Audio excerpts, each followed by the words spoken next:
Welcome to On the RAC blog show, the live blog show we do every week, breaking down the Redskins game. I'm the president, RAC. My sidekick, Larry, Whiskey Sergeant Major, RAC, here to break down the games for you. What a victory we had over the Dirty Eagles. Did we kick their ass or what? So weakness going to that shithole and beating those filthy. Dude, tell me you weren't so hammered you had to watch the whole game over again. I'm so hammered. I was so hammered, and I do need to watch it again. But you know we won, right? I do remember that. Dude, we kicked their ass up and down the field. How about Donovan McNabb, little crybaby, saying the best team didn't win? That's just stupid. Man, let me tell you, we beat them in time of possession by 10 minutes. But first downs, we almost had twice as many first downs as they had. We just out-physicaled them, man. Yeah, we didn't get away from the running game once we were down 14 points. We didn't go to like this balls out flying offense. We stuck to the game plan. Yeah, man. And you know what? I mean, Clinton Portis, I said a couple years ago, he's one of the greatest running backs we've ever had. By the time his tenure is done, he may be the greatest running back we've ever had. I think for sure. I mean, it's tough to put Larry Brown behind Clinton Portis, but Old Crazy Legs was good, man, but Portis is just, he is, and you know what else I think? I think he's benefited from Gibbs being here. He is a tough inside runner. There are a lot of backs, Brian Westbrook, who could not have made that last push on that 4th and 2. This is just crazy. It was absolutely crazy. And how about Zorn going for it on 4th and 2, man? Made a big difference. Man, I mean, that makes a huge difference. Would you think Joe Gibbs would have done that? No. There is no way, man. I'm telling you what, that's how you win in today's NFL. You go for it. You got to. When you're at that point in the field, and you're going to give them the ball back one way or another. It's just best to take your best shot and see what you can do. Yeah, man. I mean, if you can't get 2 yards, I don't know. I don't know what to say. But all in all, it was a great victory, man. I mean, it just feels so good beating those dirty Eagles because they are so dirty. Filthy. They are filthy.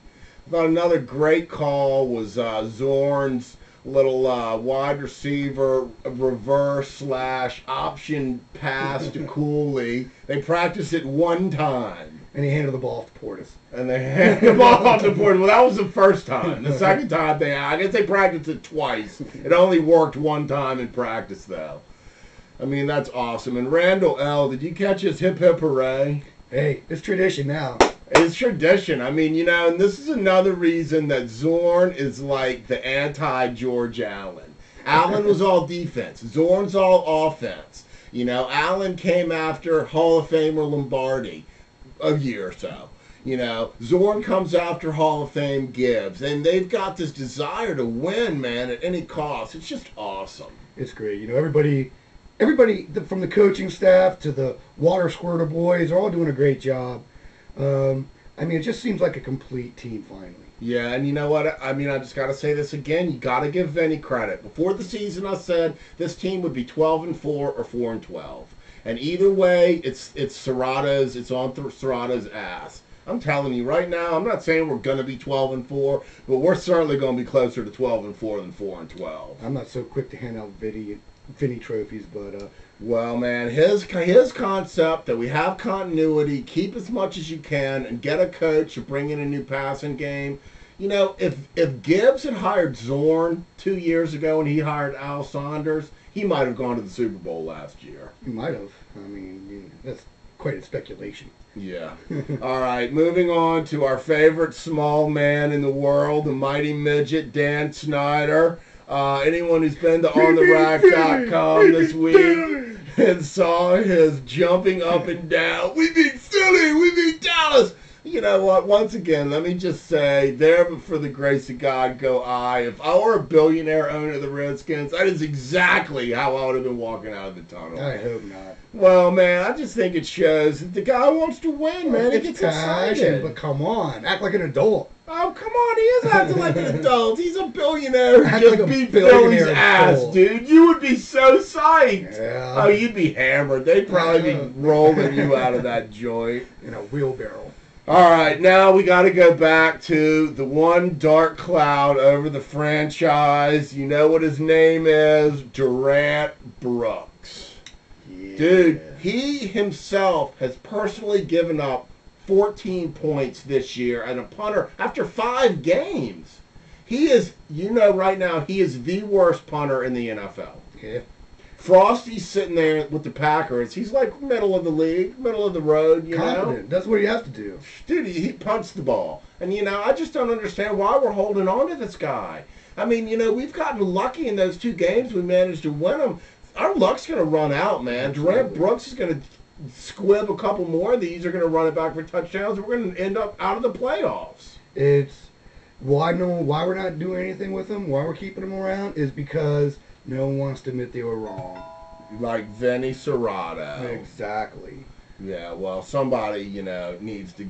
They just need to pull the plug on this kid. I mean, it ain't working out, and I don't know. I mean, I'm really every day that goes by, I'm buying into your bigger ball theory as to why he sucks and was like all world in college. But whatever it is, I'll tell you this much: he needs to go. Yeah. One person that does not need to go is London Fletcher.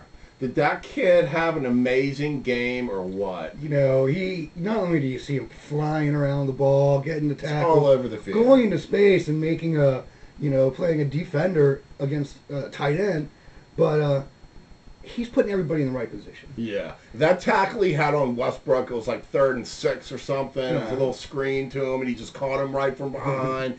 Man, that was the play of the game right there. Was it really? Fletch gets a game ball. Man, if they make that 3rd down, it's a whole new ball game. Definitely. There was a lot of plays that went left out there on the field that we didn't make, that they didn't make, but that's the way football goes. I think it's funny that they're all talking about how they couldn't convert that 3rd and 1 when they got all confused there in the 4th quarter, and they're like, yeah, that was changed the game.